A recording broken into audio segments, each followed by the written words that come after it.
Try not to forget that he's my whole world, not just another kid with a cough. Explain things in terms I can understand, like I do with my customers. At our age, we confuse rather easily. Give me some credit. I'm doing the asthma action plan and rocking a 3.5 GPA. Patients expect more from their healthcare experience. PMSI gets that. We give you the quality, compassionate healthcare that you expect and deserve. PMSI, for life. Meet Dan and his dog Bongo. They started their own dog biscuit company, but Dan wanted more. So Dan worked with Fast Signs. They created a plan to attract more customers, get more business, wag more tails. Still, Dan wanted more, and Fast Signs provided more. Fast Signs help with digital displays, mobile marketing, merchandising, fleet graphics, and more.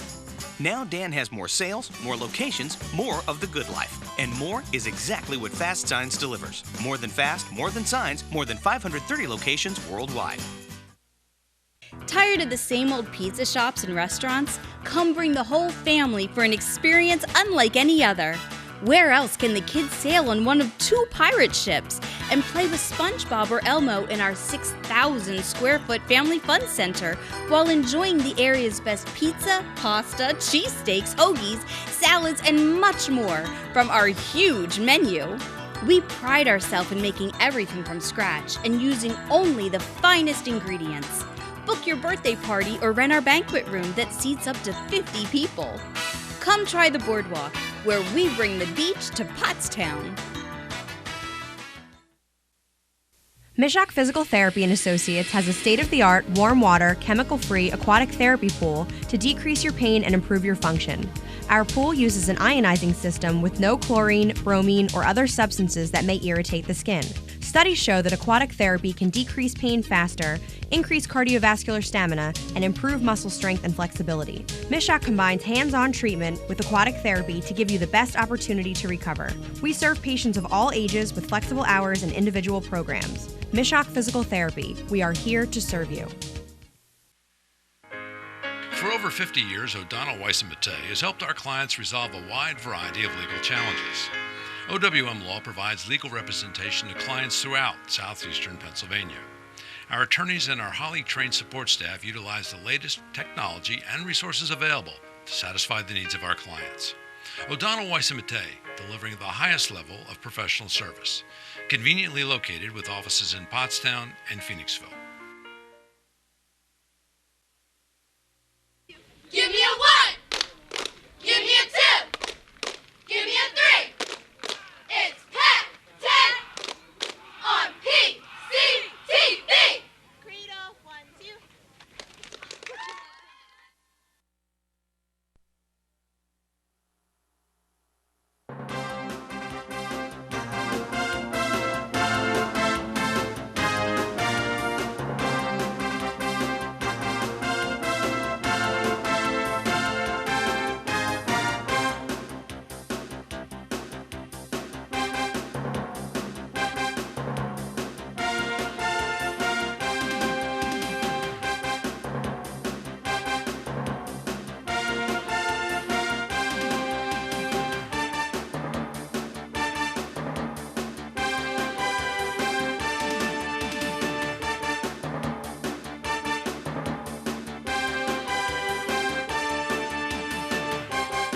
Shea Keenan Stadium in Graterford, PA, the PCTV Network proudly presents Pac-10 football, featuring the Springford Rams visiting the Vikings of Perkiomen Valley.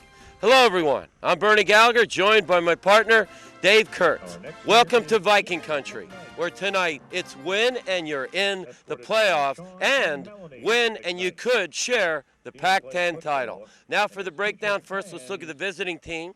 The Rams of Springford, led by head coach Chad Brubaker. He has done a terrific job. They come into this game with a record of 8-1, ranked as one of the top 20 teams in the state, Class 4A. This is a team that is road-tested. This is a team that is battle-tested. And Dave, by now, the Coach Brubaker's system hardwired into these players, and that wiring's about to receive a large jolt. One of the top running backs in the league, Jared Jones, cleared to play tonight. Right, Jared hasn't played since John Paul 6 weeks ago, and he's the home run hitter in the offense. Yusef Lundy and Tate Carter have done a really good job filling in for him, but Jared is really a big play kind of player. He had over 1,500 yards rushing last year and 16 touchdowns. And to have that kind of a weapon back in the offense, it's going to make a big difference. And last week, their quarterback, Hank Coyne Jr., broke the school's all-time passing mark. He shattered Trevor Sassek's record. Trevor is now the quarterback at Delaware, and it's over 5,000 yards passing, which is a testament to Hank Coyne. He's been a 3-year starter at Springford. He's experienced. You can't pay for experience, and he's just done a great job in his 3 years under Coach Brubaker. And one thing you mentioned, and as we talked the game over tonight, that defense just flies around to the football. They have so many different weapons on defense. A lot of their players play both play on either side of the ball as far as platoons, which keeps them fresh during the game, and they wear a lot of teams out because of that. And they're big and physical and fast, and that's all you can ask for from a defense. On the flip side, we look at the home team, the Vikings of Perkiomen Valley, led by head coach Scott Reed. He has done a terrific job again. They're 7-2. Their only 2 losses to state-ranked teams. A bevy of talent on that roster. One of the top running backs in the league, Mark Bonomo, the Dynamo, and the top wide receiver in the league, Clay Domini. But when you look at this team, Coach Reed knows one thing for sure. When he needs a big play, he can dial *11, the multi-dimensional quarterback, Rashawn the Rock Stewart. Well, Rashawn has over 2,000 combined yards passing and rushing this year, and I'm trying to think how many touchdowns. Quite a few. 25 total touchdowns. So he's been a tremendous force for them, and they run their no-huddle offense, which creates a lot of havoc, and Rashawn does it very well. And they also throw that atypical 3-5 defense out at you. 5 hybrid linebackers, athletes that get to the football very quickly. They hit hard, and they're all over the field. They do a great job defensively. I believe they rank 2nd behind Springford. So it's going to be on the surface. It looks like it could be a defensive struggle, but when you consider the offenses both teams have, it could be a wide-open game. So it's hard to really figure this one out. The playoffs and a Pac-10 title hanging in the air. Let's get this party started. We'll be right back with the opening kickoff.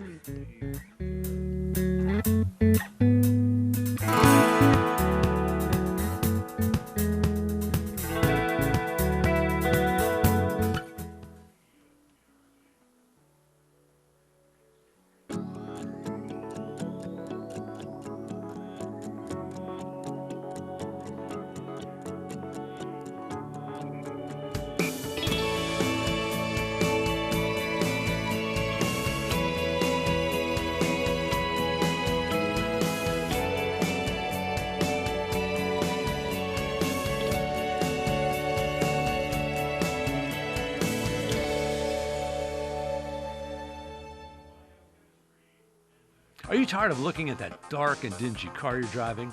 For over 50 years, Rocket Car Wash, with its expert care and technology, has cleaned thousands of cars. We'll help restore the luster and brilliance of your car with special attention to the fine details often missed elsewhere. We'll also offer hard-to-find accessories for your convenience. Let the folks at Rocket Car Wash give your car new life with a shine that will have it looking just like it came off the showroom floor. Rocket Car Wash, West High Street, Pottstown.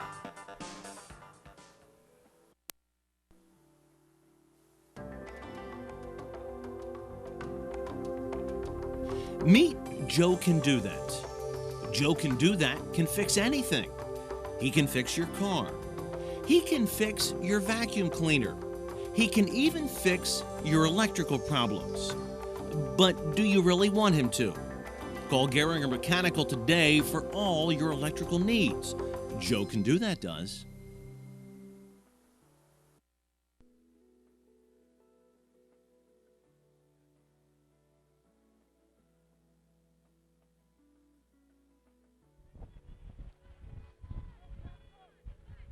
All right, gentlemen, shake hands.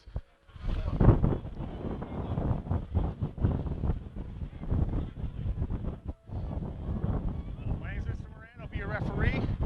I'm probably Mr. Kepler. already did the coin toss. You won the toss and you elected to defer.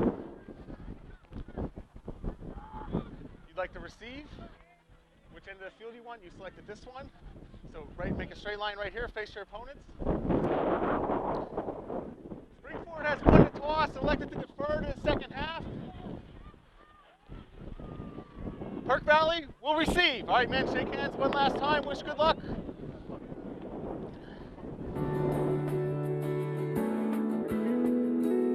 Didn't tell me anything about you. Welcome back, everyone, to Thomas J. Keenan Stadium. Essentially, we have a playoff game on our hands. Both these teams Class 4A. I'm your play-by-play announcer, Bernie Gallagher, with our color commentator, Dave Kurtz. Gus Tellis, the entire PCTV network in the truck, and we're about to listen to the national anthem.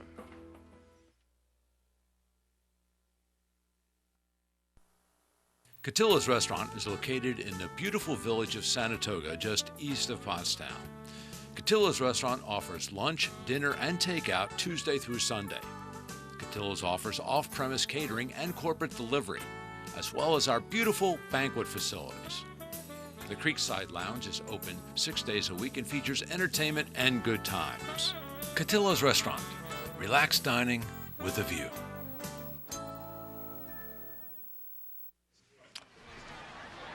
We're back in Graterford, PA. Class 4A football, Pac10 action, a lot in the air. The winner of this game, you can look, Dave, let's break down the PIAA District 1 points. This is Class AAA, so Pottsgrove has already clinched the #1 seed, but we have a Pac10 team, Phoenixville, in the hunt. And then, Dave, if you'll break down the 4A standings for us, what's at stake for Springford and Perk Valley? The winner of this game basically is in the playoffs. The loser needs a lot of help to get into the playoffs, so this game is basically a playoff game tonight. And it's got that playoff atmosphere, and I love the first strategical move, kicking from the hash. It reduces the field. Springford in the white and gold, going from left to right on your screen. Perk Valley in the orange and white. We're at this field, Dave, that sits precariously below drainage level. This field was in pretty rough condition last year, but we were out walking around before the game, and it's in pretty good shape. Yeah, after considering it's only 3 or 4 days after Hurricane Sandy, a near onside surprise kick, and they end up booming it, a low line drive kick, and there's a penalty right off the bat. Looks like it'll be offsides against Springford. Dave, you and I talked about what hurt Springford in the Pottsgrove game. They moved the ball between the 20s, but penalties. Penalties and turnovers. Hank Coyne has only thrown 3 interceptions all season, and 2 of them were in that game. So they moved the ball right down the field, and Pottsgrove turned the ball over a couple times, and that was the difference in the game. Yep, and we have an excellent officiating crew, some of the more experienced officials in the area, led by the guru, Dave Rominski. And he's got the football in his hands right now. They will kick off from the 35. And boy, let me tell you, for a Class 4A school, Perk Valley has some athletes that can take it coast to coast in a heartbeat. They absolutely do. And we're going to see them on this kickoff play. Mortice Ray is back, and I'm not sure who the other one is. Mitchell, number 3. Wow. He was the one who had the 73-yard touchdown, the first play of the second half a week ago against Pottsgrove, gave Perk Valley a 28-21 lead. And that baby was tied up at 28 with $1:24 left when Pottsgrove's Torrey Hudgens went all the way to seal half of the Pac-10 title. And here we go, a booming kickoff into the end zone from the 35-yard line. Outstanding job by the Springford Rams special teams, and that was number 90, David Galati. Both teams have really good special teams. Perk Valley's gotten a big boost from the addition of the soccer player Davis. He's done a great job punting and place kicking for them so far. Yeah, so and David Galati, the aforementioned Springford kicker, missed 3 or 4 games because the soccer team was playing on Friday nights. Stewart drops back. They've got a screen on first down. Dumps it off to McKnight. McKnight shaking and baking. Out to the 37-yard line. That'll move the sticks. First down. Vikings off to a good start with the exciting number 32, Keon McKnight, one of the seniors on senior night. Well, we're already into the hurry-up offense here, and that was a really good play call because Springford's going to come out very aggressive, and they capitalized on that with the screenplay. Going to go 4 wide shotgun. Number 11 in an orange jersey, one of the candidates for MVP in the Pac-10, dumps it off. It is complete, a short gain of about 3 or 4, and that's the aforementioned Devon Mitchell, number 3. As my partner mentioned, this is that hurry up, no huddle, spread offense. Looks like Perk Valley is coming out throwing, and they're looking to get on the board in a hurry here. We've got some flip-flopping going on because they want to know where Clay Dominy is, the number 1 wide receiver in the Pac-10. Look at Stewart with a spin move, but he's going nowhere. Dave, you talked about him in the pregame. A very aggressive defense that platoons. They come off the field and rest. Right. They probably have one of the best defensive lines in the Pac-10, if not the best. Coach Reed from Perk Valley was very concerned about the defensive line from Springford, so this should be a tough matchup for the offensive line from Perk Valley. 3rd and 7. Stewart barking signals. Drops back inside his own 35. He's going to tuck it and run, and a host of white jerseys going to plow him out of bounds, and that'll set up the first punt of the evening. It looked like Zamir McDowell was on that play, and actually there were several other defenders that made that play not work. So McDowell, number 88 in a white jersey, one of the star basketball players in the Pac-10. Dave, at 6'5", 6'6", 230, he is getting some Division I football attention. There's a low wobbling punt, and it's fumble. Perk Valley may be on it. We'll wait for the call on the field. It's a Viking football. Turnover. Wow. Dave, you just mentioned the importance of turnovers. Take a look. Break down the replay, Dave. Okay, it was a low line drive punt. It was very returnable, and Tate Carter never really got control of the football. And there was a swarm of Perk Valley players around the ball. I'm not really sure who came up with it, but they're back in business. Barking signals at his own 35. Stewart going to hand it off to McKnight. Tries to get to the edge. Too much speed on that Springford defense. Nice tackle. He's brought down by number 3, Ben Shine, and a host of his teammates. Shine very active defensively. We're right back at it here. They're looking over for signals from the sidelines. It's very important that they capitalize on this turnover right off the bat. They're using the signage like Notre Dame does, a combination of signals and signs. Motion across the formation. Double reverse. Clanagan looking to throw. Heaves it into the end zone. Wide open. Touchdown, Perk Valley. Devon Mitchell from Clanagan. A little trickery by Coach Scott Reed, and the Vikings jump out to a 6-0 lead. That play covered 34 yards, and once again, it took advantage of an over-aggressive defense. And Mitchell got behind the secondary and was wide open, and he secured the ball, and that was the key to that play. Number 19, Brett Davis off that soccer team splits the uprights. 9:17 remaining in quarter number 1. Vikings up 7-zip. Dave, let's take a look at another angle. Okay, Clanagan filled in admirably for Rasan Stewart earlier in the season when he was out with an injury, and he shows he knows how to throw the ball right on the money. Boy, I'll say, when Stewart went out with the injury earlier in the season, Clanagan stepped in and completed his first 9 passes. Here's our Skycam view. This gives you a view of how wide open he was. Definitely a breakdown in the coverage at some point, and that's what happens. And they capitalized right away on that turnover, so it's a good start for Perk Valley. We want to thank Larry Glansky, the athletic director for Perk Yeoman Valley, making us feel very welcome. Gus Tellis and our entire PCTV Network crew. Rion Astheimer, our student intern from Pottstown High School. And you look at the history of this series, Dave, they played 26 times, almost, I believe all of that in the Pac-8/Pac-10, and they are right down the middle. Perk Valley with 13 victories and Springford with 13 victories. They actually are, I believe Springford won 3 times prior to the Pac-10 formation, so. Perk Valley with a kickoff, a wobbling, spinning kickoff that will roll out of bounds. That'll warrant a penalty flag. It flies in the air. And we mentioned about Hurricane Sandy. Dave, frankly, I'm shocked at the condition of the field. Did not expect this kind of drainage. This field is notorious for being a quagmire. Well, I remember last year, Pottstown played Perk Valley here in a torrential downpour. Yep. And that was early in the season, and the field really took a beating that night and never really recovered.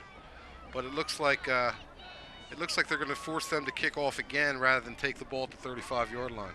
Yep, and I like it. You've got some electric athletes back there, and of course, number 6 in a white jersey, who is deep to return the kickoff. Jared Jones, one of the top running backs in the state of Pennsylvania. Bring you fans up to speed. Dave, he's been out for 5 weeks with a broken wrist. He's cleared to play. This kid put up unbelievable numbers as a sophomore 1 year ago. And just to tell you what he's like, he returned the opening kickoff last year of the season for a touchdown. So he gave everybody a preview that night. And they're not even going to kick it to him. They're just going to squib kick a wide choice. Ball mishandled a little bit. There's an opening. Burst up the right sideline. Springford will have great field position. Connor Murphy, number 5, with a nice play. And Davis ran him out of bounds. The kicker, Davis, ran him out of bounds. It's never a good sign when your kicker makes a tackle. Get that soccer player guy in there for a little contact. That's it. And again, it was senior night, a very emotional ceremony before the game. The Perkiomen Valley Vikings and their coaching staff. There is a lot online here. The Pac-10 title, a share of the Pac-10 title. We will get periodic results from Phoenixville, just over the hill, right down Route 29. Pottsgrove is playing Phoenixville. If Pottsgrove wins that game, Dave, they're the outright champion. Pottsgrove has already, as you said, Bernie, they've already clinched a tie for the Pac-10 title. And they already have the top seed for the district playoffs. And so if Pottsgrove would lose that game to Phoenixville, the winner of this game would win a share of the Pac-10 title. That's right. Coyne in the shotgun, barking signals. He gives it off left tackle to Yusef Lundy. Lundy's showing he can run east and west along with north and south. He's a bruising running back, and he is filled in admirably for Jones. It was a 7-yard pickup right there. It's a good first down pickup. Leaves them with a second and short. Chad Brubaker, the head coach of Springford, was the offensive coordinator for Wilson Westlawn, a powerhouse in Berks County and statewide, and he knows what it's like to play on the big stage. They made it all the way to the Eastern Final 1 year. And, of course, Springford is the defending Pac-10 champion. Good point. There's Jones. Boy, Springford fans have waited a long time to see number 6. It's been 5-6 weeks now. This is a kid who was preseason All-State in almost all the polls coming out of Harrisburg, and that will move the sticks. 8:51 remaining in quarter number 1. Rams have the football in the Perk Valley 39. Well, it's sort of ironic he wears number 6 because a lot of times when he takes the ball, it means 6, as in 6 points. Rams with what Coach Brubaker describes as a multiple offense. They're going to give you the shotgun pro formation here, offset I. Hank Coyne Jr., the senior signal caller, broke the all-time record for passing at Springford 1 week ago. Jones dancing to the outside. Doesn't go down easy. That'll be a gain of about 6 or 7 on first down. This is typical Springford football. They're a very balanced offense, but with Jones back, I think I'd be featuring him too right now. Give him the ball 30 times and let the other defense worry about it. We discussed in our opening the 3-5. You've got 5 linebackers, hybrid athletes for Perk Valley. They're very fast and very physical, and they're not too large, but they're quick to the ball. 2nd and 4 for the Rams. It'll be Jones off right tackle, dancing up the left sideline. He is gone. Touchdown, Springford. J.J. takes it to the house. Dave, a look at the replay. It looks just like a straight off tackle play, and the hole was gigantic on the left side. The left side of the offensive line created a gigantic hole.